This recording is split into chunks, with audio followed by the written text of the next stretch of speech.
This is City of New Brunswick Zoning Board, meeting for April 27, 2020. Can I have a roll call? Yes, sir. Christian Sumano. Here. Evelyn Escona. Evelyn Escona. Charlotte McNair. Here. Beverly Sanchez. Beverly Sanchez. John Zimmerman. Here. Sue McElligott. Sue McElligott. Here. Carla Castaneda. Here. Michael Belvin. Here. Ivan Adorno. Ivan Adorno. Nancy Coppola. Nancy Coppola. John Cox. Here. Have a public announcement? Certainly. Please be advised that the notice requirements of the Open Public Meetings Act have been complied with and satisfied, and that the annual notice, which gave sufficient notice of the time, place, and conduct of all public meetings of the Zoning Board of the City of New Brunswick, has been filed with the City Clerk and has been placed on an appropriate bulletin board and posted in the back vestibule of City Hall, visible to the public and through the windows of the lobby of City Hall, New Brunswick, New Jersey, and has been transmitted to the official newspaper for the City of New Brunswick, namely the Home News Tribune. Additionally, a change of location notice of the time, place, and manner of conducting this meeting has been made by the Board Secretary on April 17, 2020, as required by law. New Jersey Governor Phil Murphy has issued executive orders limiting the size of public gatherings of individuals until further notice. Furthermore, the CDC has issued guidelines to limit gatherings of groups. The City Zoning Board of Adjustment intends to meet on a regular schedule and will meet using the guidelines of the Open Public Meetings Act by utilizing teleconferencing system. Public participation at public meetings has been revised, and the public may participate through a conference call-in system. The public is encouraged to call into the conference call system through the phone numbers and access codes transmitted in the change of location notice to the Home News Tribune and Star Ledger and posted in the back vestibule of City Hall, visible to the public through the windows. Board professionals will also be available via conference call during the meeting. All parties on the conference call will have the opportunity to hear the zoning board meeting. During the portions of the meeting that are not open for public comment, all callers from the public will be muted, and the board will not be able to hear any public comment through the conference call system. During the public comment period, those on the conference call-in lines who have interest in addressing the board will be organized by last name and then called upon to speak. After all organized members of the public speak, the process will happen again until the public has had an opportunity to speak once and for no more than 5 minutes in any given public meeting portion. A timer will chime at the completion of each 5-minute period, and I will notify you that your time has expired. Public needing assistance accessing the call-in number should call City Hall at 732-745-5007. Salute the flag. Allegiance. Flag of the United States of America, and to the republic for which it stands, one nation, under God, indivisible, with liberty and justice for all.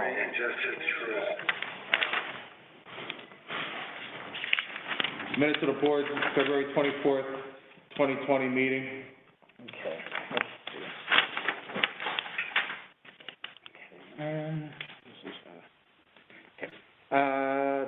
Just making sure who can vote. Okay.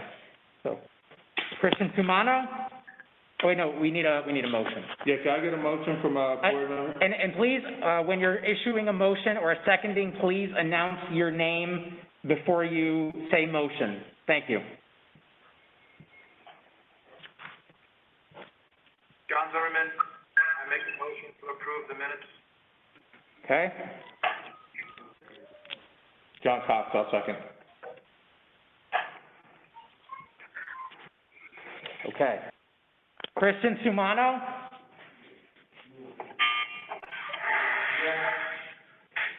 Christian Sumano? Charlotte McNair? Yes. John Zimmerman? Yes. Carla Castaneda? Yes. Michael Belvin? Yes. John Cox. Yes. Resolution of memorialization, Goliath Holding LLC, 94 Senior Street, Block 82, Lot 18, ZB 2019-14.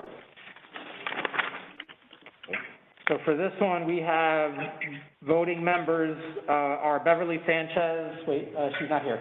Okay, John Zimmerman, Carla Castaneda, Michael Belvin, and John Cox. John Cox, I'll make a motion.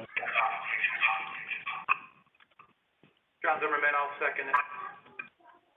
Okay. John Zimmerman? Yes, I'll second the motion. No, that's for, I'm doing the vote. Okay, yes. Okay. Michael Carla Castaneda? Yes. Michael Belvin? Yes. John Cox? Yes. All right. Okay. Thank you. Now we'll go into public hearings. Yes. New Century Development, LP, 155 Howard Street, Block 249, Lot 9.01, ZB-2019-16. Variance application to demolish an existing one-family home in order to construct a new two-story, two-family home to contain 2 3-bedroom units. Zoning District R-5A. Peter Lanford, you're up. Thank you very much, Jim Saul, in the firm of Brunswick, of which Peter is a member. My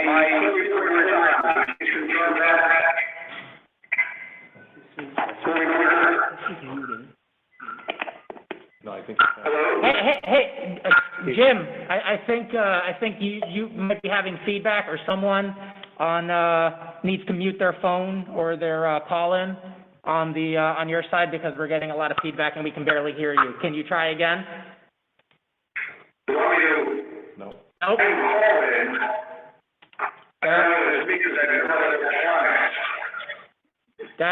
We're getting too much feedback. We can't make out the words that you're saying.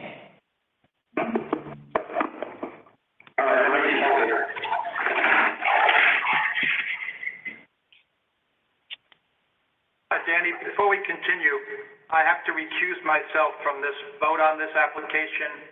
My family owns property right across the street from 155 Howard Street. Okay, I will make a note of that, John, and then you can be included in the rest of the board meeting if you would like. Yes, sure, I'll just listen along. Yeah, but let's wait for the applicant to sort out their audio situation. That's fine. That was Mr. Zimmerman. Mr. Chairman, if I may, this is our board attorney. If we could just also indicate for the record that the application and all supporting documents were available for public inspection both online via an appointment in person. Mute your phone unless it's your turn. There are only 2 people on the professional line who should have their lines open, and that's possibly Arvind Ital and Jim Stahl of the applicant. And everyone else should mute their lines. Please. Thank you. I'm sorry, this is Arvind Ital again. So the documents were available for public inspection and available on the website for the city. Yes. There was an opportunity for members of the public to also provide any documents or anything for the board to consider, and on this application, no documents were provided. Thank you, Arvind. And to reiterate, yes, the applicant's materials were on the city website and available for public inspection by request for the last 10 plus days.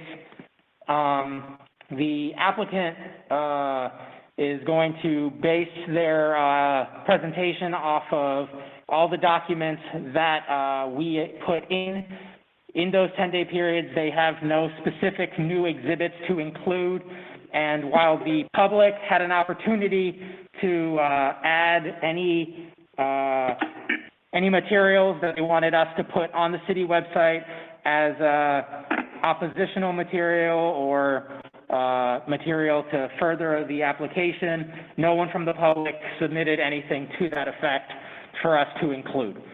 So just to reiterate. Jim Stoll's on. All right, let's give it a shot, Jim. All right, we're back on with Mr. Stoll, Jim Stoll. Can you all hear me now? Yes. Good. Jim Stoll, SCNHL, the firm is Boris Golden, Foley, Vignolo, Hyman, and Stoll, and Peter Lancet. Peter and I tell people we're co-equals and interchangeable parts. So the first application that we're on is ZV 2019-16. Advertising was complete and you have jurisdiction. Is that correct? This is Arvin Eichel, the board attorney. Mr. Chairman, I have had an opportunity to review the notice and also the mailings and the proof of publication, and this board does have jurisdiction. Thank you, Arvin. Thank you, Arvin. I would ask Arvin also that all documents that the board has, including staff reports, correspondence, be all part of the record at this time. That's what you usually do, I know. I have, for the board's information, I have 3 experts, but I'm only going to put 2 on. I have Mr. Bob Gazzale, Gazzale, who is my engineer and will testify as to the existing and proposed development. I then have Mr. Kevin O'Brien, O-B-R-I-N, as a planner. Mr. Ralph Johnson, Johnsson, is the architect, but I do not intend to call him unless the board has questions in the interest of moving the matters along. I would also ask the board, my plan was to have Mr. Gazzale testify after being qualified, and also to go through the board, the recommendations. I know that some boards like it after the testimony. I thought it's a short application, and I want Gazzale to just do the whole thing at one time, and then we'll move on with the board questions to Mr. O'Brien. So when I may start, please advise me, Mr. Chairman. Please go ahead and start. Thank you. Robert Gazzale, are you there? Hi. Yes, I can. Yes, I am. Arvin, who swears him in?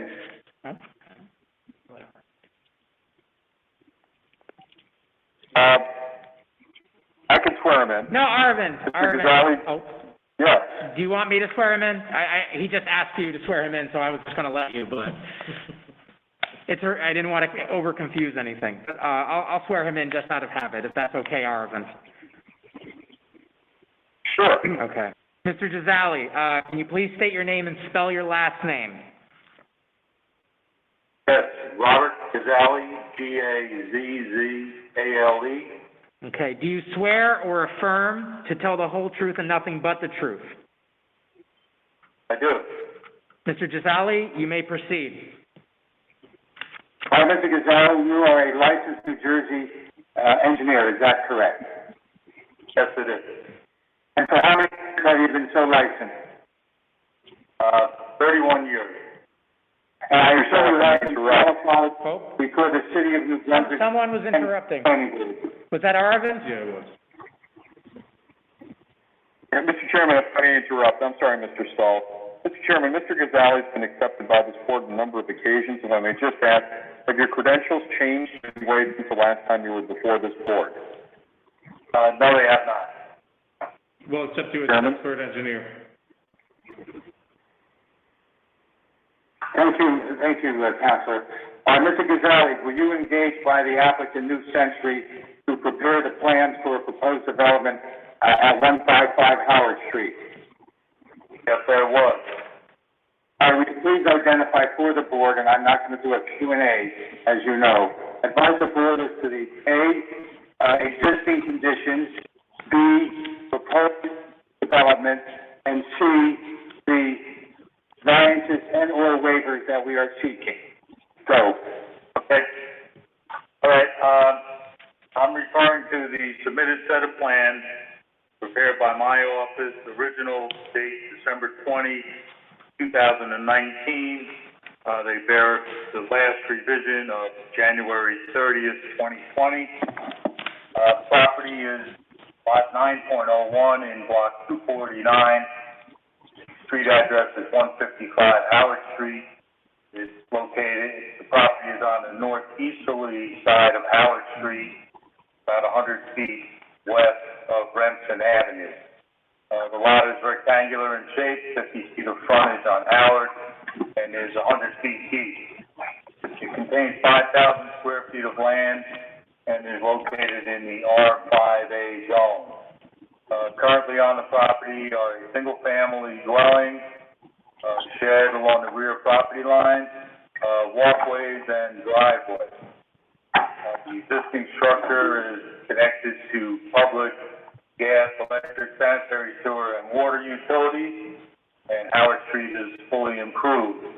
The drainage on the site is generally from right to left or from southeast to northwest. The applicant proposes to remove the existing improvements on the property and construct a new two-family dwelling. The proposed building would be 22 feet wide, 50 feet deep, with a covered front porch. Each floor in the proposed building would have a three-bedroom residential unit. We are proposing a driveway sufficient for 4 cars, which would be constructed along the right-hand side, looking at it from the street, and this complies with RSIF requirements. The driveway will serve 2 purposes. One, to allow for vehicles to park off the street, and 2, will intercept water currently that moves from right to left, and it will be graded in such a way that the runoff is directed to the street. Where possible, we will reuse existing public utilities. We are proposing recycling and trash containers, which would be located to the rear of the building. Those would be screened with evergreens. We're also proposing additional landscaping at the front of the building, as well as 1 additional street tree.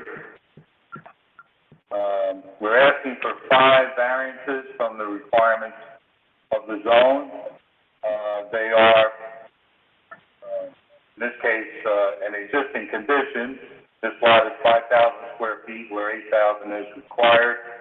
The lot frontage is 50 feet, where 80 feet is required. The others are new. We're requesting a front setback variance. We're proposing the front of the house at 9.7 feet, and the porch would be 4.7.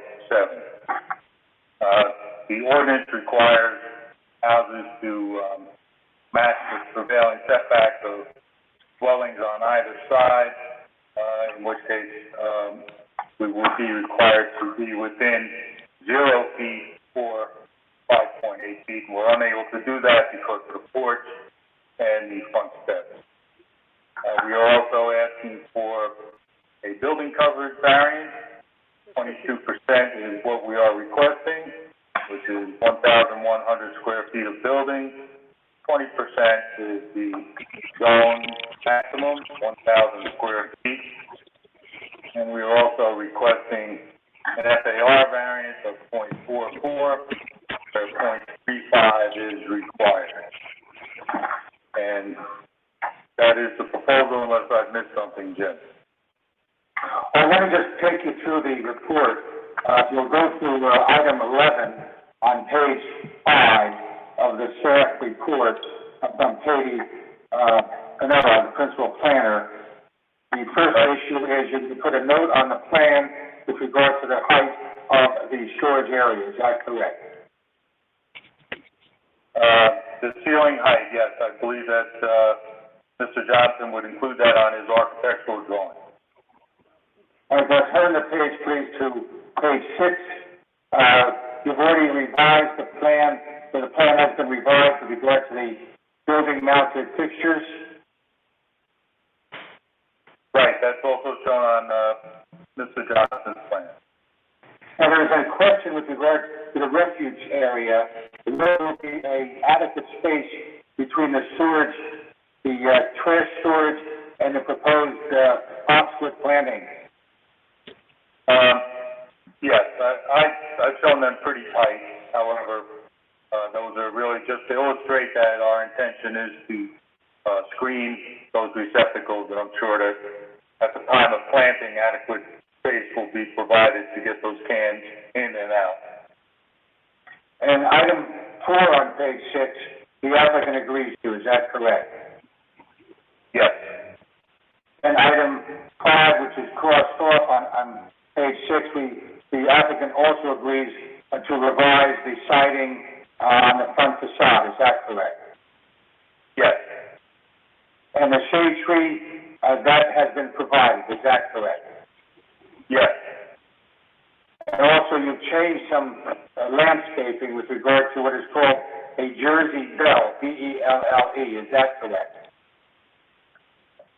yes, we are proposing that as the shade tree. There is a question, number 7. There's an existing 6-inch maple tree, which is located on the westerly or left-hand side of the property, adjacent to the adjoining driveway. With the orientation of our proposed building, we're proposing to remove that maple in order to run the gas line up to make a connection with the dwelling. And the question is, could that tree be saved? We could if we eliminated, for instance, the proposed shade tree. The lot is only 50 feet wide. We don't have a lot of room. So we would try to preserve that 6-inch maple, but we don't want to take it down without having indicated on the plan that there's a chance that it would come down. So your proposal would be to take this is stall parking. Your proposal is to take that tree down, and in lieu thereof, you would put the maple, is that correct? Yeah, we would install the Jersey bell, a new street tree, which would be more centered on the line. But even if you tried to save the tree, you may not be able to once you get to the roots to put the gas line in, is that correct? That's true. In my opinion, the lot isn't wide enough for 2 trees to be placed there. And I believe when you go to the next page, the applicant is agreeing to everything. I'm now moving to former number 9 and 10. You have agreed to that on behalf of the applicant, is that correct? Yes, And you've also agreed to the revision to eliminate one driveway and provide off-street parking spaces, is that correct? yes, I worked quite a bit with Mr. Dominguez on the parking arrangement here to preserve on-street parking as much as possible. Actually, the team did a lot to satisfy Mr. Dominguez and his staff, is that correct? I feel we did, yes. Okay. Well, I think that the report seems to clarify that. Is there anything else before the board asks you questions that you feel is necessary? No, I don't. All right, Mr. Chairman, I'm done with this witness and pass them to you. Is there any board member that has any questions or comments for this witness? If so, please state your name when asking a question or comment.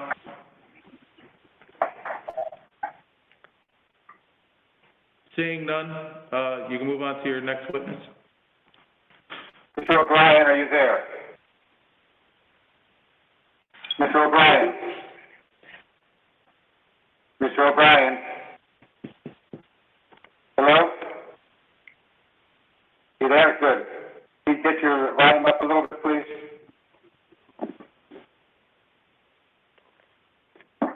Okay. Dominguez will swear you in, Mr. O'Brien. Mr. O'Brien, please state your name, spell your last name.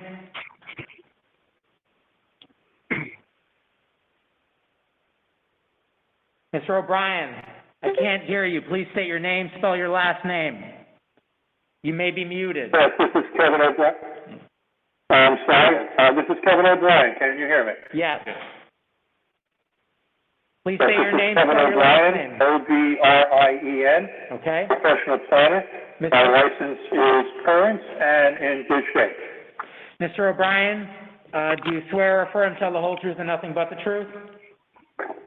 I do. You may proceed.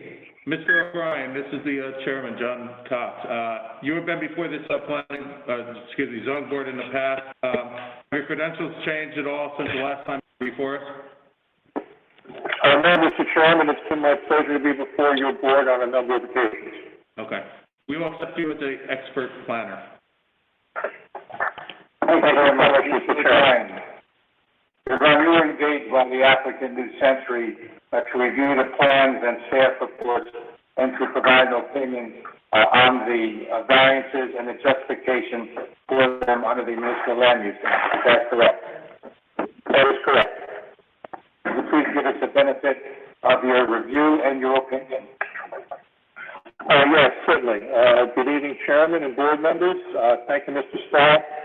We are in an unusual situation this evening, so I thought that rather than go through the typical planning outline of laying out the vast numbers of unique characterizations that are part of this application, I thought that I would jump to what the burden of proof is on this application, show you how this applicant has met that burden of proof, and of course be available to the board and the public to go further, deeper into those conclusions, should it be necessary or asked. So, we have an applicant, and by the way, I'm going to rely on Mr. Gonzalez's characterization preceding me for his testimony concerning the relief necessary and the physical conditions on site. This is an application for an FAR D4 floor area ratio variance. This is different from the typical use variance for a non-conforming use in a zone that doesn't allow it. The burden of proof for a D4 FAR variance is cited in the COPS book that the professional use as the reference book, and that's New Jersey Zoning and Land Use Administration. And in it, Mr. Cox opines that rather than show that the site meets the requirements for a regular D1 use variance, this type of application has to show the board that the site will accommodate the problems associated with a floor area larger than that permitted by the ordinance itself. So if we take a look at the FAR, looking at the neighborhood that we're in on Howard Street, of the 20 properties on Howard, only 3 have conforming FARs.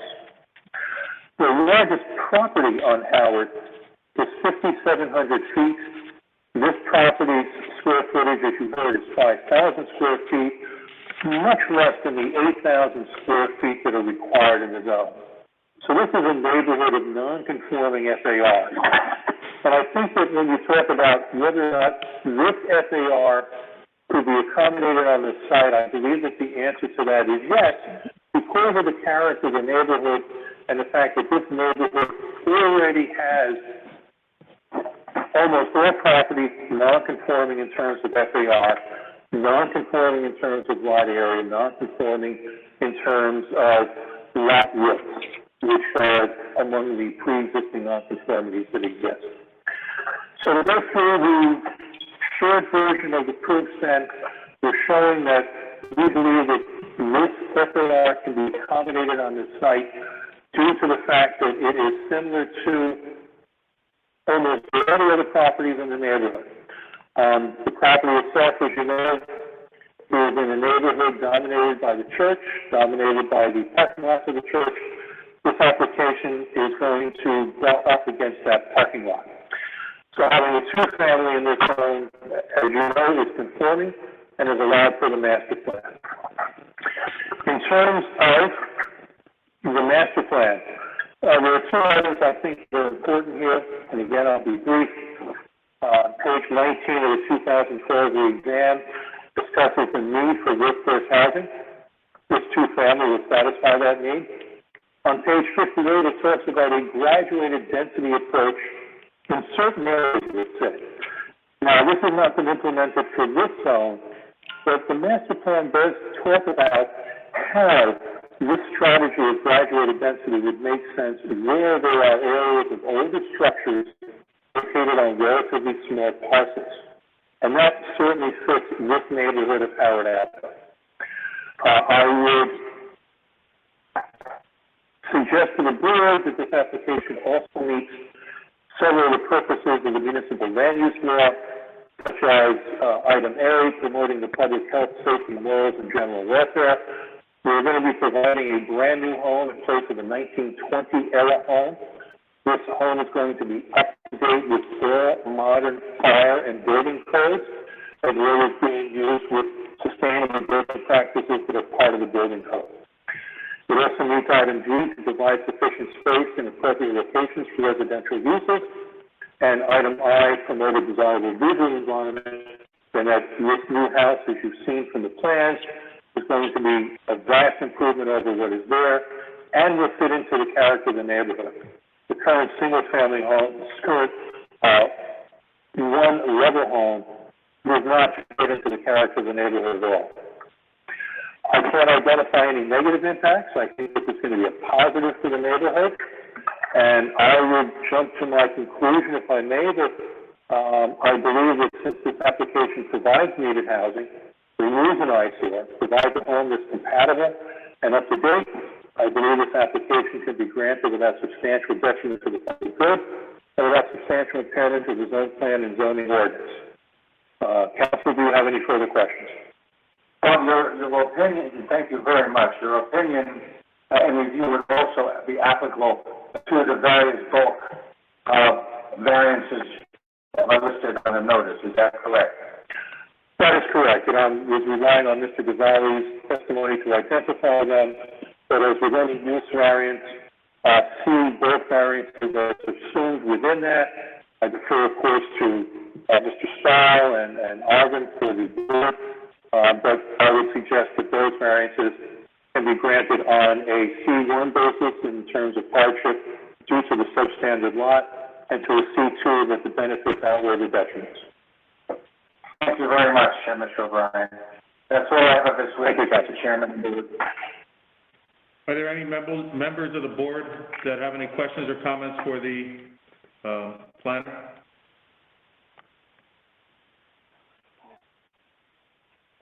Seeing none, go to your next witness. I did want to correct Mr. O'Brien, since he did not go up in New Brunswick. Howard is not Howard Avenue, it's Howard Street. So let's remember that, Mr. O'Brien, for the future. Sharon B. Council, thank you for the correction. My only other witness that I do not intend to call, unless there are specific questions, is Mr. Larry Johnson, the architect. Other than that, I think that I have satisfied my burden of establishing the proposed use and the zoning considerations for an approval. All right. At this time, we're preparing to open the meeting to public comment on this specific hearing, specific items for 5 minutes per person. In order to assure that the zoning board can hear from the interested public and that the public can hear public comment, I will organize the speakers in order by last name. In a moment, I will unmute the public call-in. At that time, I will ask for those with the last names starting with A to provide me your last name, first name, and home address. I will confirm that the information is correct and then move on to the next person alphabetically from A to Z. Upon the completion of asking for all last names from A to Z, I will ask one more time for anyone who may want to be placed on the initial list of speakers. We will then move through the list of speakers by calling the person by name and permitting them 5 minutes to speak. Once we complete the list, we will once again check to see if anyone else would like to comment. After asking 3 times, I will then close the public comment portion. Please be mindful that your voice is being telephonically transmitted and to speak slowly and clearly for the benefit of all. I will ask that you please remain silent when I initially unmute the phone so that we can hear each other and then begin the speaker registration process. Unmute phone speaker.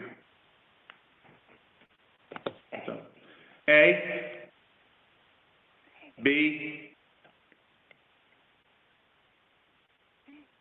C, D,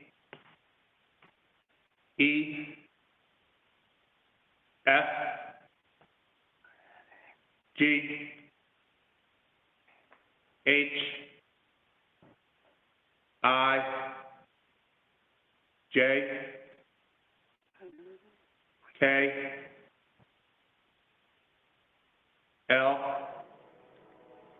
M, N, O, T, Q, R, S, T, U, V, W, X, Y, Z.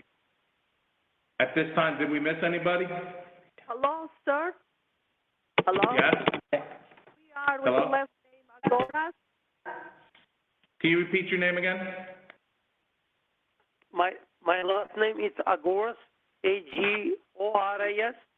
Agoras. Yes. Okay, and what's your address? It's 266 Somerset Street. I'm the owner of 266 Somerset. Hold on. All right, at this time, are you talking about the the ordinance, go ahead. Mr. Agoras, are you here to talk about 268 Somerset? Correct. Okay, so that is still a couple of hearings away, so you'll have to wait until we go through 155 Howard, and then 18 Class Place, and then once they present on 268 Somerset, you can have comment on that. Okay. Thank you. Okay, no worries. Is there anyone else for comment on 155 Howard Street? Last time for 155 Howard Street, public comment.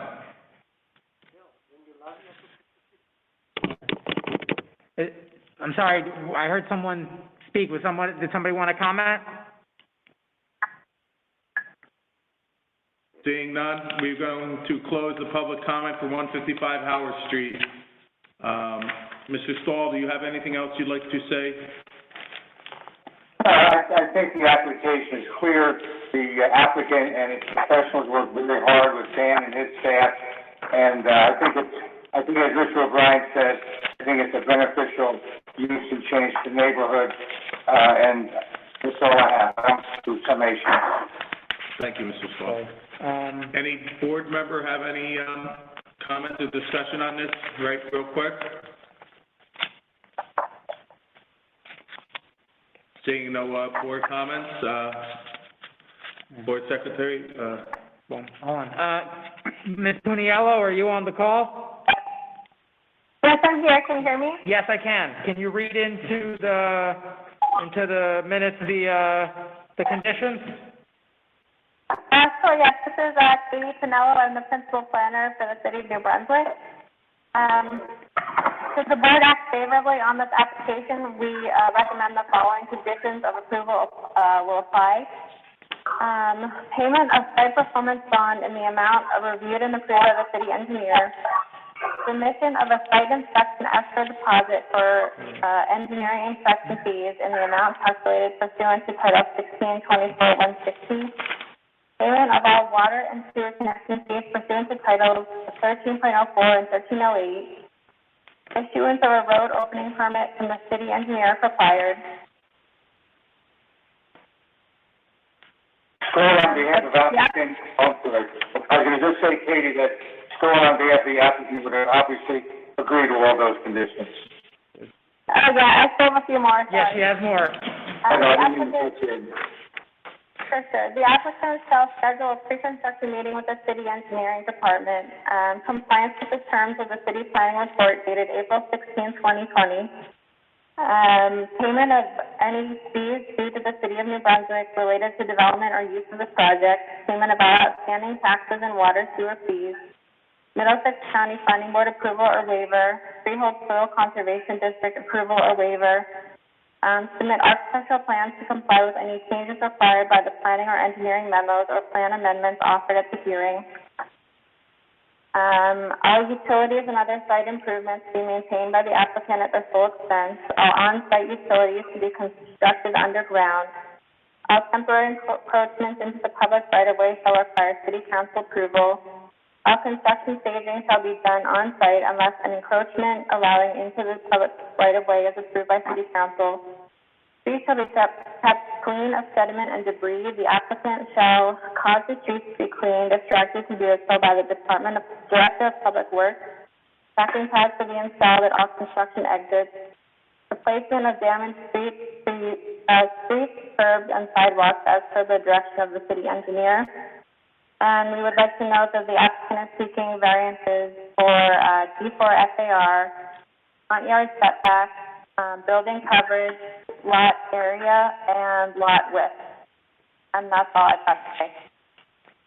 Thank you, Katie. So again, I would then agree on behalf of the applicant again, for all of the conditions as set forth by Katie. I do have the one question that is an open issue, and that was the one tree that will have to go because of the gas line to be replaced by a maple.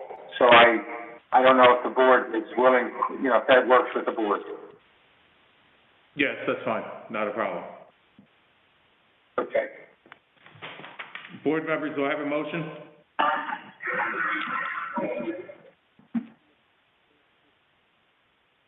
Members of the zoning board, is there a motion?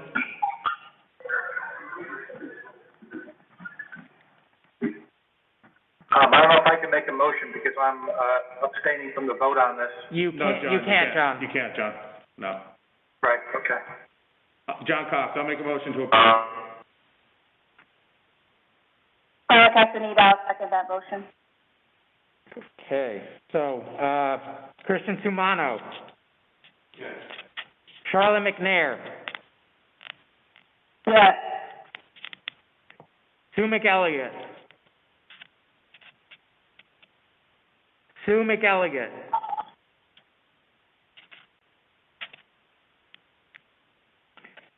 Sue McElligott. Carla Castaneda. Yes. Michael Belvin.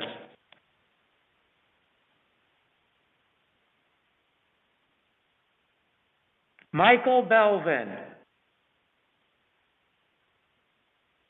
Michael Belvin.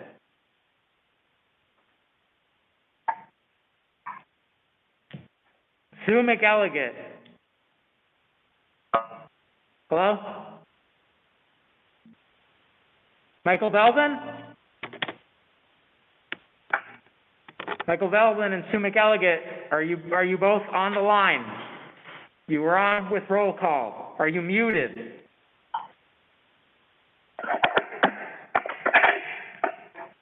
Yeah, I'm here. Is that you, Michael? Yeah, it is. Okay, thank you, Michael. John Cox? No problem. Yes. Okay. Motion passed, congratulations. Thank you very much. You're welcome. Just double check. It's a pleasure. Hey, Thank you. hey, don't go too far. You ready? I'm right Hold here. on, I just want to check. Sue, are you there? Are you okay, Sue? I had to mark you down as abstention. Sue, I see you. Sue, I see that you're on. Please speak, Sue.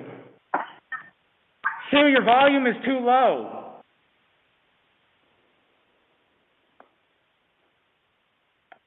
Okay, we're just gonna jump ahead. And how many affirmative votes did we get? You got 5. You got 5. Okay, that's fine. Yeah, that's all I know that's all you count, yeah. New Century All Development. right, move to the next matter. Yep. New Century Development LP, 18 Class Place, Block 551, Lot 9.01, ZB 2019-17, variance application to construct a new 2-story, 2-family home on existing vacant lot. The building will contain 2 3-bedroom units, zoning district R-5A. Mr. Stahl, go ahead, please. Thank you very much. And may I assume that the board has jurisdiction and the notices and the service are appropriate? Mr. Chairman, this is Arvin Eitel, the board attorney. I have had an opportunity to review the notices and the proof of publication. It does appear that we do have jurisdiction on this application. I don't want to pick on Arvin, but Arvin, you said it appears. Is that a conclusive statement? My legal opinion would be that we have jurisdiction. Arvin knows I like to tease him, Mr. Chairman. No. Anyway, thank you very much. And Mr. Stahl, before you begin, I just want to double check with any board members. Does any board member have a conflict with this application? Yeah. Seeing none, go ahead, Mr. Stahl. Excuse me, sorry, Mr. Stahl, I want to just jump in real quick just to again announce that like the prior application, that the materials for this one were available online and in public should anyone have requested them for over 10 days. And we also made available, if anyone from the public wished to present or offer up any of their own supporting or conflicting documents, and that we would put them online and make them available. No one opted to present us with any such documents for this particular application. So, Mr. Stahl, you may proceed. Thank you very much, Dan. Again, this is New Century. Again, this applicant did work with Mr. Dominguez and his staff and resolved most of the items, as you can see from the staff report dated April 16, 2020, with interlineation and boldface. I'm going to do the same I did with the prior application. Mr. Larry Johnson, the applicant's architect, is on the phone and available, but I'm going to go again with Mr. Gazzale, Gazzale, and Mr. O'Brien, Obrien, in the same manner in which I did the prior application. Mr. Gazzale, are you there? Yes, are you there? I think you said you'll be sworn again on this application. Yeah, Arvin, are they good, or do they need to be resworn? The same applicants that remain under oath. Thank you very much, Same witnesses. Thank you. All right, Mr. Gazzale, thank you, and this is Phil again. And again, referring to your plans, dates of plans and dates of revision, please, the threefold basis I did before. 1, please advise as to the existing conditions. 2, the proposed development. And 3, the list of variances and or waivers that are required. All right. I'll be referring to the submitted plans prepared by my office dated December 6, 2019, revised last on January 30, 2020. This particular property is lot 9.01 in block 551. It's 18 Class Place, located on the south side of Class Place, approximately 100 feet east of Oliver Avenue. Similar to Howard, this lot is rectangular in shape, 50 feet of frontage, and a 100 feet deep. It contains 5,000 square feet of land and is located in R5A zone. This particular lot is currently vacant. Class Place is a fully improved street with public gas, electric, sanitary sewer, and water utilities available. This lot drains predominantly to the rear towards an existing asphalt parking lot. Some portion of it does drain to the street. The applicant is proposing to construct a new two-family dwelling. The new building would be 22 feet wide and 50 feet deep with a covered front porch. Each floor of the building would have a three-bedroom unit. We are proposing a driveway sufficient for 4 cars, which would be constructed along the right-hand side or the west side of the property, and the 4 spaces provided comply with the parking requirements. The lot will be graded to maintain the existing drainage pattern, and the new building will connect to existing public utilities in Class Place. The trash and recycling containers will be located behind the building and will be screened with evergreen plantings, and we are proposing an additional shade tree in the rear yard, a new street tree on Class Place, and some landscaping across the front of the building. The lot will be enclosed by a new 6-foot-high board-on-board wood fence, and we are requesting 5 variances from the zone requirements.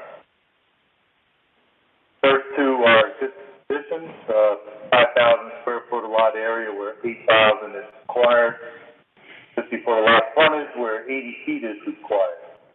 And we are requesting a 34.3-foot rear setback where 40 feet is required. This is created by the requirement to, as much as possible, match the prevailing front setback of existing dwellings, and that pushes this particular building back a ways. We are also requesting a building coverage variance. We're proposing 22%, 1,100 square foot building, where 20% and 1,000 square feet is required. We are also requesting a 0.44 FAR, where 0.35 is required, and that is the applicant's proposal. Mr. O'Brien, let's go to the review comments on page 5, beginning with item 11. That again was the ceiling height that Mr. Johnson will place a note on the plans. Is that correct? With regard to the lights, is that correct? Live streaming. Yeah, about the live stream. Just so we can move this, the balance of the items, 4 through 11, the applicant agrees to comply with. Is that correct? Yes. I just want to see, including the fence material, the front facade, and all the other items as required by staff. Is that correct? Yes, the applicant is proposing a solid put-on-board wood fence. So with regard to the recommendations of staff, beginning on page 5 and running through page 7, the applicant has no issues or exceptions. Am I correct? Yes, you are. Once in a while, that's good. Is there anything else that I've omitted from questions? No, that's fine. Mr. Chairman, that concludes my testimony from Mr. Gonzalez. Thank you. Any members of the board have any questions for Mr. Gonzalez? Seeing none, Mr. Stoll, you go on to your next witness. Thank you, Mr. Chairman. Mr. O'Brien, are you still there? Yes, I am, Mr. Stoll. And we have all determined that you need not be sworn in again, and that your testimony is still under oath, and that your credentials remain in effect for this case. Will you please advise the board of your review of the zoning considerations under the MLUL and any opinion you have with regard to the satisfaction of the criteria for the required variances. Yes, of course, Mr. Chairman, I can assure the board that since the last time I appeared before you, my license is still in good standing. Thank you, Mr. O'Brien. Much of what I'm going to say is going to sound very repetitive because this application is also for a D4 floor area ratio variance. And since it's going to be somewhat repetitive, I will attempt to move this along a little quicker than I did last time, but of course, if the board or the public has any questions, I'll be more than happy to delve deeper into the application. As we discussed previously, an FAR D4 variance has a different burden of proof from a regular use variance for a non-conforming use. And that is that the applicant has to show that the site will accommodate the problems associated with a floor area larger than that permitted by ordinance. In this particular case, we are looking at a property on Class Place, and of all the lots on Class Place, none of them meet the required lot area of 8,000 square feet. None of them meet the lot width.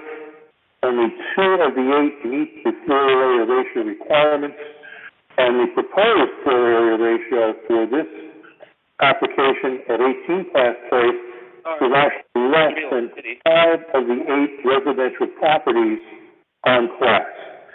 So I think that in terms of conforming to the character of the neighborhood, this is certainly an application that does that. There are passages in the master plan that support this application. Among them are the graduated density approach that I mentioned earlier.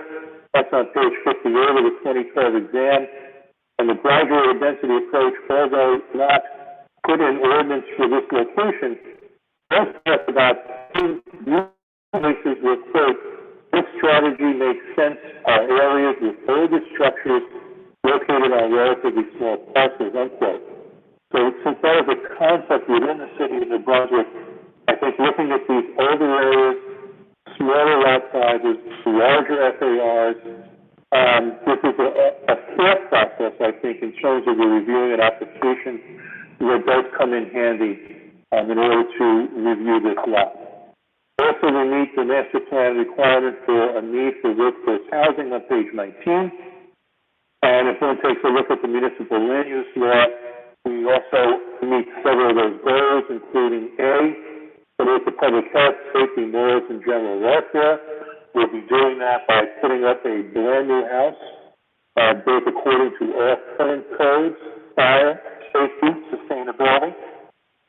We also meet item G, provide sufficient space in appropriate locations for residential use. And lastly, purpose number I, to promote a desirable visual environment. This will be a vast improvement over the current vacant lot. I cannot identify any negative impacts, particularly since this use is in conformance with the remainder of the neighborhood. As you saw from Mr. Godali's submitted plans, this area is a neighborhood of some large apartment buildings, some 1- and 2-family homes, vacant lots. So it's quite an eclectic mix of uses. A 2-family use in the midst of all this is certainly appropriate. And then last, I believe that I can discuss my conclusions as to the variance, and that is that the use variance, I believe, is justified. The C1 and C2 variances requested are also justified. First, they're subsumed below the D4 FAR variance, but if looked at on their own, certainly C1 applies, and that this is a substantially non-conforming lot. C2 applies, and that this application is a much better alternative, a much better planning alternative. And I would conclude this presentation by saying that I believe the application can be granted without substantial detriment to the public good and without substantial impairment of the zone plan and zoning order. Mr. Stein, do you have any further questions, sir? No, I do not. Mr. Chairman, I have provided my two excellent experts and professionals And as I indicated, I have Mr. Johnson, if anyone had any officer questions. If not, my submission is complete. All right, Mr. Dahl, let me just ask, the, board members if they have any questions for, Mr. O'Brien. Board members, anyone have any questions for Mr. O'Brien?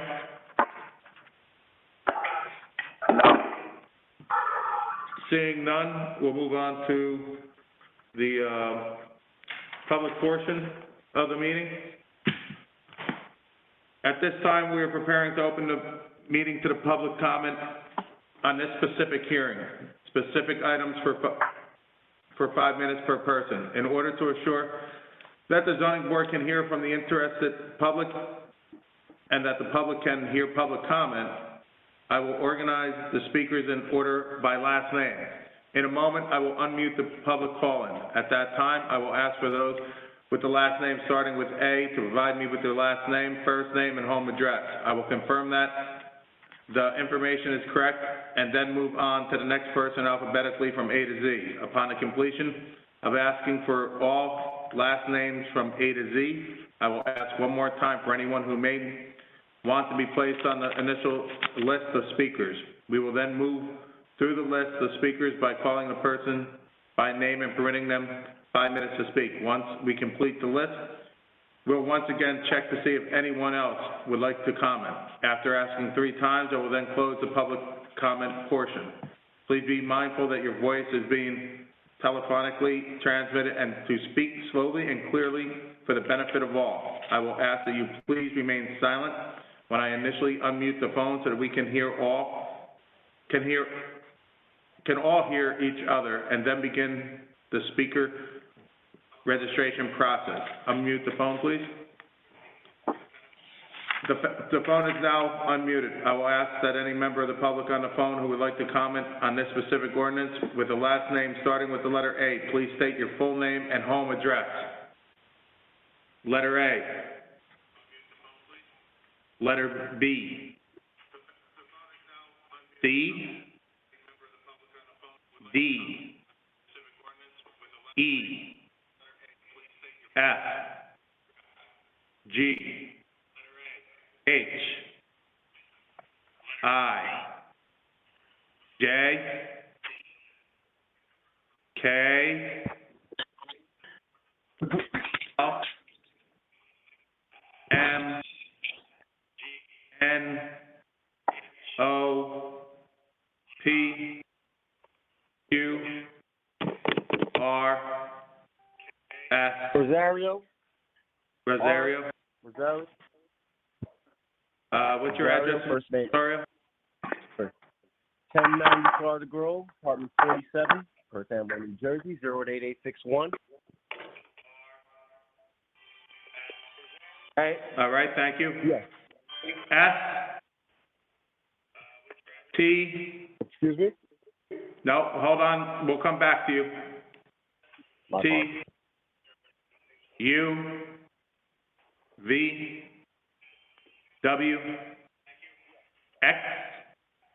Y. Z. Seeing we only have one, Anyone else? is there anyone else that I may have missed that would like to have, their time to talk? Yes. I have one question, Are we in sir. public comments yet? We're on public comment for 18 Class Place. Yes, for 18 Class Place only, right now. Yeah, I have one question. Is this for tax appeal too? No.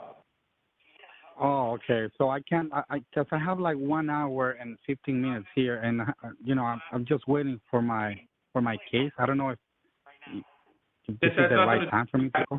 This is the zoning board, and we're listening to applications for the zoning board only. So it has nothing to do with tax appeal, right? No, nothing. Nothing at all. Oh, okay then. So I can hang up. Thank you so much. Anyone else I may have missed during the thing that would like to speak? Final call. Anyone else? Will we get a chance for public comments? Because I didn't hear the resolution. It was very choppy on the phone. This is for 18 Class Place. We went through the whole application, sir. Yes. Okay, but is there gonna be a public, comments There portion? will be a public comment period at the end after all three, each application has their own public comment portion, and then we'll have one general public comment period at the very end of the meeting, sir. Okay, thank you. I'm sorry. Okay. All right, so the names will be, Yes. are all taken now? All right, yes. And, so we have one, person who would like to comment. Mr. Rosario from Perth Amboy has the floor. Yes, sir. Good evening, gentlemen and if ladies. This is about pertaining 18 Class Place, correct? Correct. Yes. Okay, you said December 6th and I'm January sorry. 3rd. Hold on. Chairman, if I may interrupt? Sorry, yeah, I need to swear him in, right, Yeah. Arvin? Yes. You stated Yeah. December 6th and January 3rd? Hold on, Mr. Rosario, hold on, I have to swear you in. Give me 1 second, please. Please state your name and spell your last name. My 5 minutes are going to restart, correct? Yeah, I haven't even started your clock, sir. Okay, yes, sir. Last So- name Rosario, R-O-S. Yeah, A-R-I-O. okay. All right, First name, Mr. Rosario. A-R-A. Thank you. M-I-S. Mr. May Rosario, I ask a question? Yes. And not take away his 5 minutes? He's indicated he's from Perth Amboy. My question is he a property, not that he has the right, of course, to speak, but is he a property owner within 200 feet? Okay, let us get him sworn in first, yes, and then we'll please, speak. Jim, let me swear him in. Mr. Rosario, do you swear or affirm to tell the whole truth and nothing? What was this gentleman, absolutely, what was this gentleman speaking about? Mr. Rosario, I'm going to swear you in first, and then we can continue this discussion between the two of you. So, Mr. Rosario, do you swear or affirm to tell the whole truth and nothing but the truth? I do. Okay. Now, Mr. Stahl, please ask your question again to Mr. Rosario. Well, I just wanted to know, because normally we break up public hearings between within 200 feet and without 200 feet. I would just like to know if Mr. Rosario owns property within 200 feet of the premises in question. On property, is that, am I on property? Is that a question? I only called to ask questions. And I'm being asked the question. What is the question again? Can you repeat that? My apologies. Mr. Rosario, Mr. Stahl was asking if you happen to own any property within 200 feet of 18 Class Place. I do not. Okay. Okay. All right. Ms. Rosario, you may begin. I'm starting your clock. Okay, yes. Regarding the 18 Class, okay, you stated December 6th and January 3rd. Those dates, what were they? What were they about? This is Bob Gazali. Those are the dates of the submitted plans. Of the submitted plans. Okay, and there's a Mr. Johnson. Is there a first name for that gentleman?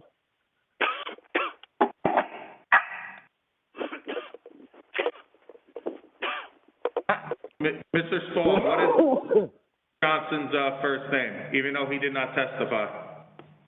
Larry Johnson is Larry Johnson. Question. Yeah, am I allowed to ask questions pertaining to 18 Class Place? Yes. Yeah, this is only about 18 Class Place, Okay, sir. I'm not doing anything wrong, right? I'm not doing anything wrong by asking just questions, right? Yes, sir. Okay, gentlemen. All right, and this is real estate located in New Brunswick, New Jersey? That's correct. Yes, it is. Okay, and who are the real estate, the blueprint, the architects for 18 Class Place? The architect is Larry Johnson. Larry Johnson. Okay, Larry Johnson, architect. Okay. Okay, and this is today. You said it's going to be 8 residential property. I'm sorry, sir? It's This is going for to be 8 residential property. It's a two-family house. Oh, it's for a house, a 2-family house. I'm sorry, I thought I heard 8 residential property before. My apologies. 2-family house. Okay. That's all, gentlemen. I appreciate it. You're welcome, sir. Thank you. Seeing we have no one else on the list, we're gonna close the public, hold on, wait a second. I've gone through the entire, hearing no additional questions, please, no, wait a minute.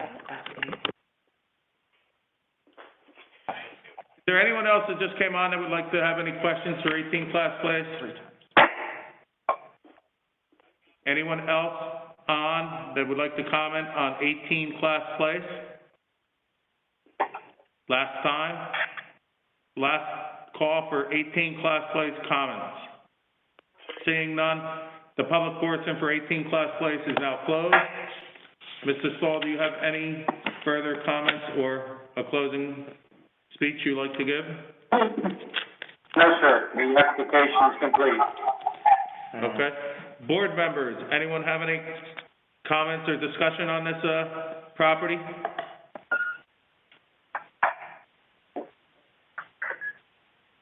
Seeing none, before we, have a motion, can we hear the conditions for this property? Kate? Yes, this is Katie Pinello, principal planner for the city of New Brunswick. Should the, board act favorably on this application, we recommend that the following conditions of approval will apply. Payment of site performance bond in the amount reviewed and approved by the city engineer. Submission of site inspection escrow deposit for engineering inspection fees in an amount calculated pursuant to Title 1624-160. Payment of all water and sewer connection fees pursuant to Titles 1304 and 1308. Issuance of a road opening permit from the city engineer if required. The applicant shall schedule a pre-construction meeting with the city engineering department. Compliance with the terms of the city planning report dated April 16, 2020 for the above project. Payment of any other fees due to the city of New Brunswick related to development or use of the project. Payment of all outstanding taxes and water sewer fees. Middlesex County Planning Board approval or waiver. Freehold Soil Conservation District approval or waiver. Submit architectural plans to comply with any changes required by the planning or engineering memos or plan amendments offered at the hearing. All utilities and other site improvements to be maintained by the applicant at their full expense. All on-site utilities to be constructed underground. All temporary encroachments into the public right-of-way shall require city council approval. All construction staging shall be done on-site unless an encroachment allowing into the public right-of-way is approved by city council. Streets shall be kept clean of sediment and debris. The applicant shall cause the streets to be clean if directed to do so by the Director of Public Works. Parking pads shall be installed at all construction exits. Replacement of damaged streets, curbs, and sidewalks as per the direction of the city engineer. The applicant has requested the following variances: a D4 SAR variance, rear yard setback, building coverage, lot area, and lot width. Thank you. And that's all. Thank you. Arvin, you have anything to add? Nothing more. All right. Board members, can I have a motion? John Zimmerman. I'll make a motion to approve the application.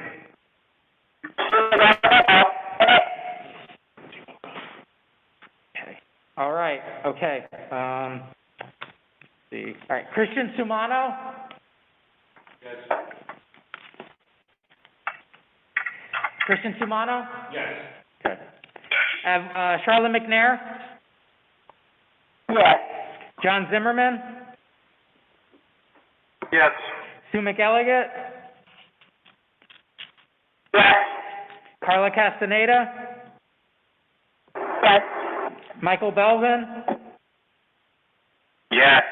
John Cox? Yes. Thank you very much. Thank you. Have a good night. He's the attorney for the other one.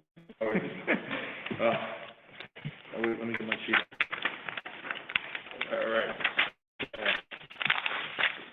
Gonna move on to the final application for the night.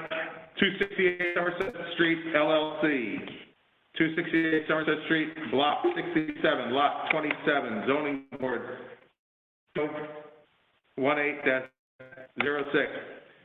The applicant received site plan, use variance, and bulk variance approval from this board in October 2018 for a mixed-use building with a ground floor restaurant and residential units above. During the resolution compliance process, the number of parking spots provided was reduced from 4 to 3 to accommodate an ADA space, intensifying the parking violation. The applicant is thus seeking a C bulk variance for parking at this time. Mr. Stahl, you're on the, again. I'm on the clock. Thank you. Again, this matter, Marvin, you are satisfied with the publication and the service of notices, am I correct? That's correct, Mr. Stahl. Mr. Chairman, the board does have jurisdiction in this application. Thank you. And while we're at it, Mr. Stahl, I'll just throw in again, as with the other applications, this was online and available should anyone have reached out to us to make a time slot in person to see them for over 10 days.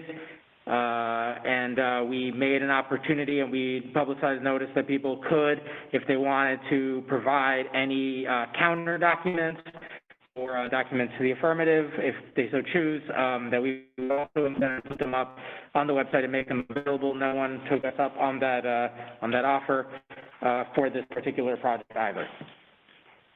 Thank you, Dan. And one more time, I'd just like to ask any board member, does any board member have a conflict with this application? Seeing none, go ahead, Mr. Paul. Thank you very much, Mr. Chairman, board and professionals. Sharif, yes. Thank you very much. I would call Mr. Sharif Ali of Amatec Engineering as my first and only witness.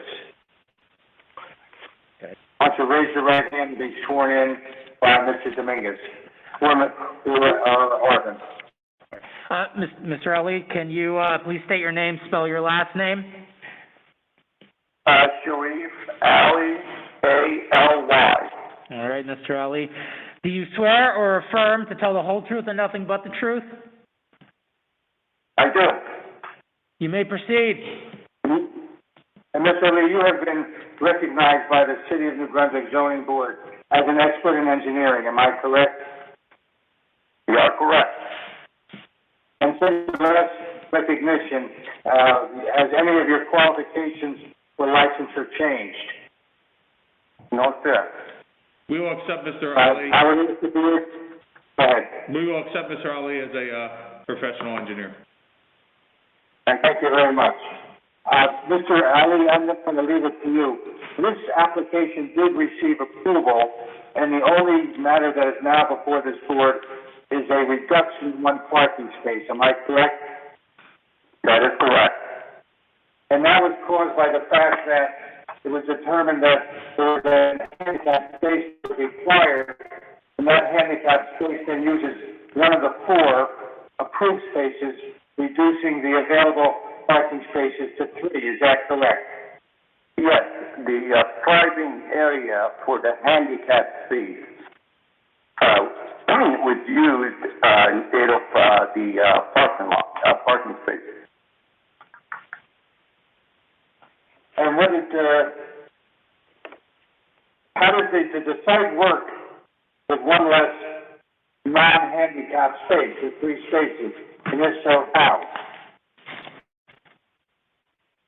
Well, what is required by ordinance and residential site improvement standard, the 11 spaces, our testimony last time when we appeared, we indicated that we have 4 spaces,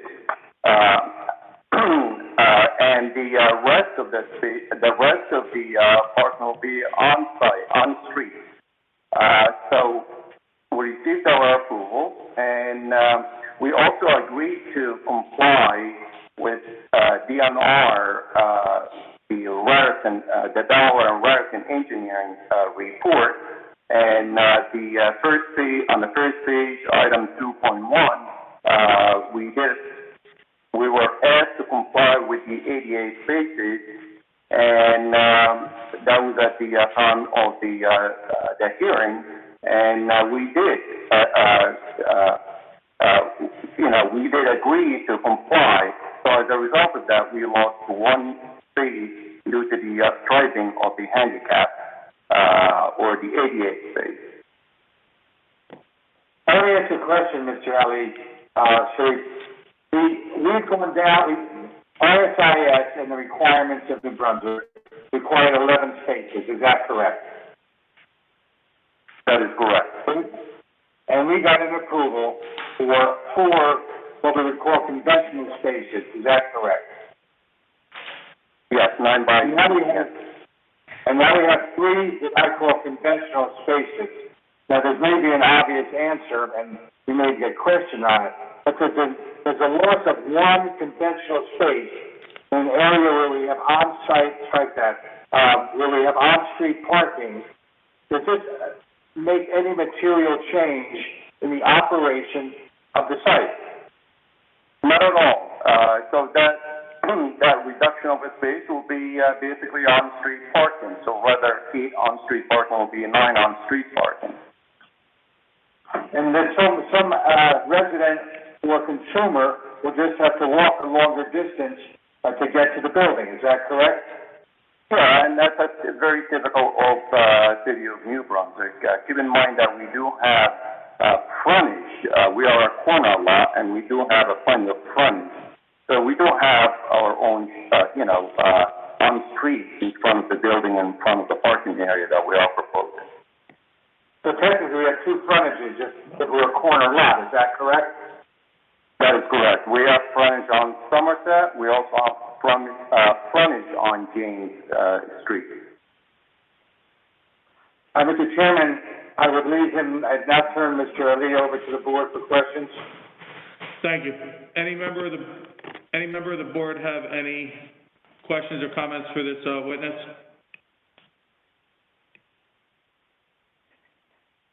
Ask him one more time. Any member of the board have any questions or comments for this witness? Seeing none, do you want me to just go right to the public, open it to the public, Mr. Stahl? Yes, because that's my case, sir. All right. Thank you. At this time, we are preparing to open the meeting to the public comment on this specific hearing, specific items for 5 minutes per person, in order to assure that the zoning board can hear from the interested public and that the public can hear public comment. I will organize the speakers in order by last name. In a moment, I will unmute the public call-in. At that time, I will ask those with the last name starting with A to provide me your last name, first name, and home address. I will confirm that the information is correct and then move on to the next person alphabetically from A to Z. Upon the completion of asking all last names from A to Z, I will ask one more time for anyone who may want to be placed on the initial list of speakers. We will then move through the list of speakers by calling the person by name and permitting them 5 minutes to speak. Once we complete the list, we will once again check to see if anyone else would like to comment. After asking 3 times, I will then close the public portion. Please be mindful that your voice is being telephonically transmitted and speak slowly and clearly for the benefit of all. I will ask that you please remain silent when I initially unmute the phone so I can all hear each other and then begin to speak registration process. Unmute phone. Phone is now unmuted. I will ask that any member of the public on the phone who would like to comment on this specific ordinance with a last name starting with letter A, please state your full name and home address. Agoras. Yes? All right. Thank you. We'll come back to you, Mr. Agor. Letter B.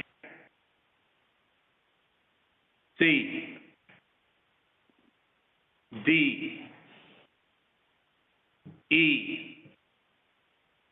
F. G. H. I. J. K. L. M. Yes. Yes, state your name, please. Christo Macropolis. Can you spell that for us, please? Makropoulos. okay? And, what's your address, Mr. Markakos?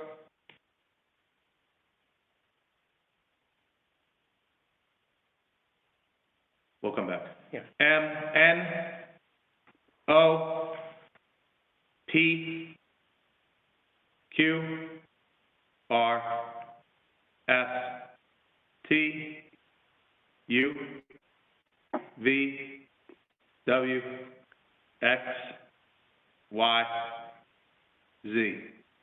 All right. First one up is Mr. Asking in case we missed.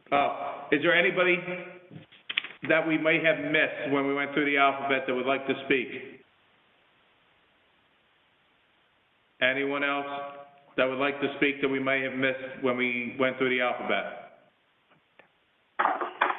Last call for anyone on 268 Somerset Street?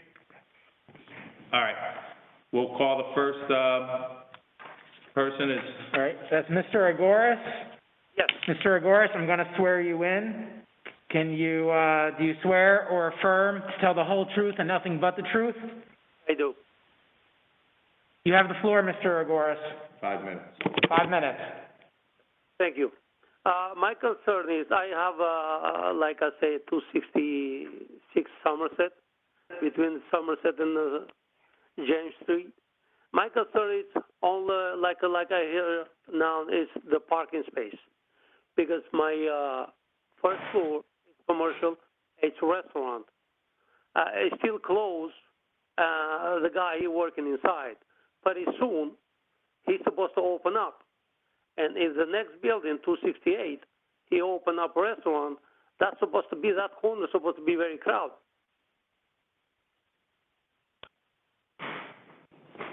That is my question. What exactly is the question, Mr. Agoras? My question is, this building, it's approved for a restaurant and 2 apartments, where the people supposed to park it? Because my building, they have it across the street in 266. It's a restaurant downstairs and apartment upstairs. And that corner now is crowded. Imagine the time the building is up. It's supposed to be 2 restaurants in a 30-feet area. That's supposed to be too crowded. That is my question. Mr. Stahl, do you have any comment to that? Well, Mr. Agora, you understand that this is already approved, and the only application before this board right now is for 1 parking space. You do understand that, do you not? It's not for the restaurant. It's for 1 parking space. Okay. Do you understand? Anyway, that is my question, my opinion. I'm on excavating for 4 years, and I don't know why the town gives that permit. Two restaurants and 30-feet area, and it's no space. Anyway, thank you, gentlemen. Thank you very much. All right, thank you, Mr. Agoras. Thank you. Our next, Mr. McCorkos, I'm sorry, I absolutely butchered that and I apologize. But, are you still there? Are you on the line still? Yes, sir. You can call me Christo. Christo, okay. Do you swear or affirm tell the whole truth and nothing but the truth? Yes, sir. I do. You have the floor. Christo, can you spell your last name for us? Yes, please. And also give us your address? Oh, okay, yes, sir. M-A-K. Uh-huh. R-O. R like okay. Robert. Yeah. P-O-U. Sorry, can you repeat that? P like Peter. Uh-huh. O-U. Okay. L. Okay. And that's And it. what's your address? 14 Fox Road, Edison, New Jersey. Park Road, okay. Fox. Cox? Fox, F-O-X. Okay. All right, sir, you have the floor. I'm recognized? Yes, Yes, you sir. are. Okay, what I'd really like to know, and it upsets me, that all the children in New Brunswick, they're going to be taken away from the Lincoln Annex School. Stop, hold it, Mr. Crystal. Krista. Why? Wait, hold it, let me finish. This has your comment can wait till the end. To the regular to public the, open public, forum, but this is specifically for 268 Somerset Street. It has nothing to do with the Lincoln Annex at this time. So do you have a question on 268 Somerset Street? Oh, I apologize. We're not in the public comment section yet. We're still on. We're in the public comment, for this application. For this application only, and it has to deal with this application only, for 268 Somerset Street. I apologize, sir. I yield my time. Okay. Okay, thank you. See, is there anyone that we may have missed for 268 Somerset Street that would like to be heard from on this application? Anyone for 268 Somerset Street that we did not call and we may have missed? Final call for 268 Somerset Street. Hearing none, we're going to close the public comment section for this application at 268 Somerset Street. And Mr. Stoll, you have anything else you would like to say? No, sir, I submit to the board. Arvin, do you have anything you would like to add? Nothing, Mr. Chairman. Thank you. Any board member have comments, concerns, or discussion on this application? No. Seeing none, Katie, can you please go through the resolutions and conditions of approval? Yes, this is Katie Pinello, City Planner for the City of New Brunswick. Should the board approve the following application, we recommend that the following conditions of approval apply. Payment of site performance bond and the amount reviewed and approved by the city engineer. Submission of a site inspection escrow deposit for engineering inspection fees in an amount calculated pursuant to Title 1624-160. Payment of all water and sewer connection fees pursuant to Titles 1304 and 1308. Issuance of a road opening permit from the city engineer if required. The applicant shall schedule a pre-construction meeting with the city engineering department.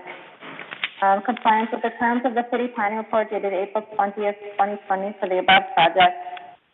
Payment of any other fees due to the city of New Brunswick related to development or use of this project. Payment of all outstanding taxes and water sewer fees. Middlesex County Planning Board approval or waiver. Freehold Soil Conservation District approval or waiver. Submit architectural plans to comply with any changes required by the planning or engineering memos or plan amendments offered at the hearing. The applicant shall comply with conditions of approval set forth in Resolution B 2018-06 as memorialized on November 26, 2018. All utilities and other site improvements to be maintained by the applicant at their sole expense. All on-site utilities to be constructed underground. All temporary encroachments into the public right-of-way shall require city council approval. All construction staging shall be done on-site unless an encroachment allowing into the public right-of-way is approved by city council. Streets shall be kept clean of sediment and debris. The applicant shall cause the streets to be cleaned if directed to do so by the Director of Public Works. Parking pads will be installed at all construction exits. Placement of damaged streets, curbs, and sidewalks as per the direction of the city engineer. And the applicant has requested the following variance, a C variance for parking. That's all. Thank you, Katie. Board members, can I have a motion? Yes. Your name? Kusa Samana. Do I have a second? Charlotte McNair, seconded. Okay. Christian Sumano. Yes. Charlotte McNair. Yes. John Zimmerman. Yes. Sue McElligott. Yes. Carla Castaneda. Yes. Michael Belvin. Yes. John Cox. Yes. Congratulations. Thank you very much, members of the board. professional staff. It was a pleasure, and I'll sign off, and I'll look forward to seeing you again. Thank you. Stay safe. Everyone stay safe. You too. You too. At this point, You too, sir. I'm sorry? Okay. all right, at this point, I'm off. At this point, we're going to go to a general public comment. At this time, we are preparing to open the meeting to the general public. Comment for 5 minutes per person in order to assure that the zoning board can hear from the interested public and that the public can hear public comment. I will organize the speakers in order by last name. In a moment, I will unmute the public call-in. At that time, I will ask for those with the last name starting with A to provide me with the last name, first name, and home address. I will confirm that the information is correct and then move on to the next person alphabetically from A to Z. Upon the completion of asking for all last names from A to Z, I will ask one more time for anyone who may want to be placed on the initial list of speakers. We will then move through the list of speakers by calling that person by name and permitting them 5 minutes to speak. Once we complete the list, we'll once again check to see if anyone else would like to comment. After asking 3 times, I will close the public comment portion. Please be mindful that your voice is being telephonically transmitted and speak slowly and clearly to the benefit of all. I will ask that you please remain silent until when I initially unmute the phone so that I can hear so that we can all hear each other and then begin the speaker registration process. Unmute the phone. The phone is now unmuted. I will ask that any member of the public on the phone who would like to comment on this in general to please state your name when I call the letter. Letter A. Letter B. Letter C. Letter D. Letter E. Letter F. Letter G. H. I. J. K. Charlie Cradaville. Thank you, Charlie. L. M. N. O. P. Q. R. Oh, you passed, I'm sorry. I'm sorry, I thought Charlie was going up. I'm M. That's okay. We'll mark you down. We'll mark you down. Thank you. I apologize. Not a problem. I believe I was on Q? Yes. Yes, sir. Q, R, S, T, U, V, W, X, Y, Z. Last, do we have anyone else that I may have missed for the public comment portion of this meeting? Second time, general public comments. Last call. Anyone for the general public comments that has not already been called upon? Seeing none, names are closed. Charlie Cradaville, you're up first. Mr. Cradaville, do you swear or affirm to tell the whole truth and nothing but the truth? Yes, I do. You have the floor. Thank you very much, Mr. Dominguez, Mr. Chairman, members of the board. It's good to hear your voices. It'd be even better to see your faces, but I'll get to that in a minute. But first, I did want to just follow up, since I know you have not had a meeting since February. Does Mr. Dominguez have any update on the ADA violation at 89 French Street and the supposed plans that are going to be forthcoming to correct that or ask for some type of change to be made? Has that been received? Any updates? I do not have an update for you at this moment. I hope too soon. Great. And so I will say that I do appreciate the opportunity to address you in these unusual circumstances. I hope you're all well. You guys got to watch out now. I can attend more than one government meeting at once now. So I'm currently watching the North Brunswick Council meeting, and they're using software called GoToMeeting, that makes it so everyone who wants to have their image appear, if they have a camera, they can go on camera, and it seems like their meetings go on a little bit smoother than this one, and I know this is the first time the board is doing this, but I'd like to encourage Mr. Dominguez and the city to pursue ways that, while we can't have the in-person gatherings, to use the most advanced technology to enable the public to participate in the most robust way. So using, conference call technology is a couple decades behind the times.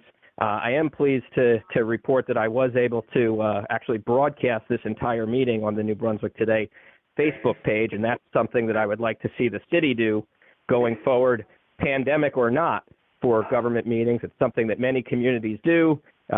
Used to be broadcast on cable television in many places, and now we're seeing live online broadcasts of government meetings, and it's actually helping more people follow what the government is doing and learn about opportunities to participate, learn about, development projects that may be affecting them in the future. So I would just offer, my limited knowledge that I have about the tools that can be used to enable these things to happen, including, live video broadcasts, video conferencing technology, and those types of things. I'd be happy to speak to Mr. Dominguez or anybody who wants to hear my thoughts or anything like that on this, because I do think it can be better, and especially when we're dealing with land use applications where there's exhibits and visuals, and it's just not something that lends itself very well to a telephone conference, and the technology to do live video meetings is available, where exhibits can be presented and people can get a much fuller picture of what's going on. So we did our best to have a couple images on the screen while our broadcast is going on at New Brunswick Today, but I'd like to see the city embark on using some more advanced technology to bring these meetings to the public, pandemic or not. And that's all I have for you tonight. Thank you again for the opportunity, and I hope to see you again very soon. Thank you, Charlie. Have a good night, Charlie. You too. The next. Yes, Mr. Macropoulos. Yes, sir. You have the floor, sir. Oh, wait, Okay. I swore him in before. Do I need to swear him in again, Arvind? Because he yielded his time before. He remains under oath. All right. You have the floor, sir. Okay, my time didn't start until now. Am I correct? I gave you a new 5 minutes. Thank you. I would like to speak on the Lincoln Annex School where the old St. Peter's used to be. Okay. Why the kids are going to be forced to go into the trailers because New Brunswick Zoning Board is allowing a lot of overdevelopment to take place. I want to know if you guys are in Mayor Cahill's pockets and why you allow the mass building and overdevelopment that forces the overcrowding in the school systems that now we have to ship the kids over in the warehouses. I don't appreciate that. I mean, there was a lot of how much money was spent for St. Peter's? How much did you buy St. Peter's for again? That's not a question that we have the answers to. That you would have to go speak to the New Brunswick Board of Education. We had no variance or authority over that. I believe it was around $80 million. And, okay. I mean, why are we just going to spend $80 million and the next day not even use it anymore? It doesn't make any sense to me. All right. You have anything else? Well, Mr. If I could speak, since I was the presenter of the redevelopment plan for the Cancer Institute that would go theoretically at the site of the current Lincoln Annex. So just for clarity's sake, that was before the planning board, not the zoning board. The zoning board doesn't have jurisdiction over that project. They are separate boards that hear separate projects. I presented a redevelopment plan to the planning board, which passed the planning board. and then was adopted by the City Council, I want to say at their last meeting, which I believe was April 1st on second reading. And so that project is still not, I guess, let's call it firmed up. There's no site plan. They have not presented anything to be approved yet. If the Board of Education has formally sold the site, I'm unaware of it. I actually don't know. I also don't know if there's been a redeveloper designation. I don't know if the Housing Authority has met to discuss that. So on those topics, I can't speak directly. I know that the Lincoln Annex would be, the students would be relocated to I think it's called Pathways, the P-Tech school over at the corner of Jersey and Van Dyke, thank you, which, albeit on the outside does in fact look like a warehouse, the interior is actually, it's probably one of the nicer schools that I've ever been in. It's actually pretty impressive on the inside. But so that's just sort of my 2 cents coming from my perspective, since I am the planning director and I did write and help draft the redevelopment plan for that site, and I did present it. So, in full disclosure to admit all that, given circumstances. I've been to a lot of the freeholder meetings, and the children and their parents, they want to stay at the Lincoln Annex. They don't want to be moved. They say they're going to have a problem with transportation, picking up their kids. And if we stopped all this overdevelopment, the schools wouldn't get overcrowded. Now, for what it's worth, my understanding is that at least to this site, the Pathways site, that all the students that are currently at the Lincoln Annex would be bused to the temporary site, while the new school is as built at whatever site they end up choosing. And if Mr. Crowderville is still on the line, because he would be curious about it, but no, we do not. There has not been a decision made, as far as I know, on a new site for the school. Between the two sites that I heard of, I don't know if there's any other sites in consideration. Between when the 50. They're sick, and let's say that one of the kids gets sick one day, and their parents can't pick them up because it's on the other side of town. They're not used to it. Who's gonna bring their kids home? How are they gonna get picked up? I understand they'll be busing before school and after school, but what about in between? Sometimes kids get sick. They'll catch a fever. Whatever happens, what sense, sir? I would have to defer that to the city's Board of Education. They'll have to sort out all of those details. That's not at the discretion of this board, nor is it really at the discretion of the planning board either. Okay. I just want to say we're coming over 100 years of the Armenian genocide happened, and I would like the New Brunswick Zoning and Planning Board for them to acknowledge the Greek and Armenian and Assyrian genocide by Turkey, and that Turkey's a bunch of murders. Would you acknowledge this, sir? The Greek and Armenian genocide. Mr. Chairman, this is Arvin Eitel, the attorney for the board. Thank you. That clearly is not something the municipal land use law, which governs the conduct of this board, permits the chair to opine about. Certainly you can do so in your private life, but this has nothing to do with zoning and planning in New Brunswick. Robert's Rules of Order, I have the floor. This is public comments, and I can comment on anything, and I would like the New Brunswick Zoning Board to take a stand on this. Will you acknowledge, because many countries don't acknowledge the Greek-Armenian genocide, they don't acknowledge the Holocaust happened in Europe, so I would like to give you guys the opportunity right now to say, yes, the New Brunswick Zoning Board acknowledges this, because the silence speaks volumes, sir. We we do ordinances for the zoning board. We're not going to get into, that kind of conversation right now. Do you have anything else, you'd like to, comment on? No, sir. It makes me feel bad. I yield my time. Thank you. Is there anyone else? Mr. Chairman? Hold on. Is there anyone else we may have missed, while going through the, public comment?